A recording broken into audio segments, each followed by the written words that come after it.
എന്താടാ ചെരുപ്പ് യമുനാ റാണിക്ക് കൊണ്ട് കൊടുത്തോ? ആ യമുനാ റാണി ഇപ്പം മനസ്സിലായി. ഈ നാട്ടിൽ യമുനാ റാണി അല്ലാതെ മറ്റാരാ ലിപ്സ്റ്റിക് ഉപയോഗിക്കുന്നത്? ഇതേത് യമുനാ റാണിയുടെ ലിപ്സ്റ്റിക് അല്ലേ? നോക്കിയേ. നോക്കട്ടെ, ശരിയാണല്ലോ. അന്ന് യമുനാ റാണി ഇവിടെ വന്നപ്പോൾ ഇതേ കളർ ലിപ്സ്റ്റിക് ആണല്ലോ ഇട്ടിരുന്നത്, അല്ലേ ആനന്ദം? അതെ. ചേട്ടാ ഇതെങ്ങനെ നന്ദേട്ടന്റെ ഷർട്ടിൽ വന്നു? എങ്ങനെ വരാം?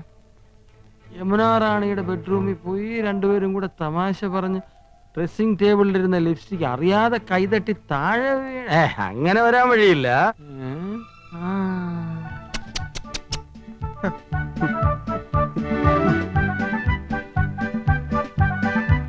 അപ്പൊ ഇന്നലെ നന്ദേട്ട ഇവിടെ പോയി അല്ലേ? ഇല്ല, ഞാൻ പോയിട്ടില്ലടാ. ഹിന്ദി ട്യൂഷന് പോയില്ല? ഹിന്ദി ട്യൂഷനോ? അപ്പൊ യമുനാ റാണിക്കേട്ടൻ ട്യൂഷൻ എടുക്കുന്ന കാര്യം ചേട്ടത്തിക്ക് അറിയാം. അത് ശരി. അപ്പൊ രഹസ്യമായിട്ടാണ് ട്യൂഷൻ. കൗസു എടുത്ത് ഇത്ര പാവമായി പോയല്ലോ. ഒരു കൂടെ നിറച്ച് ആപ്പിളുമായിട്ടാ പോകുന്നത്. ഇത് ഇന്നും ഇന്നലെയും തുടങ്ങിയതല്ല, അധ്യായം കുറെ കഴിഞ്ഞിരിക്കുന്നു.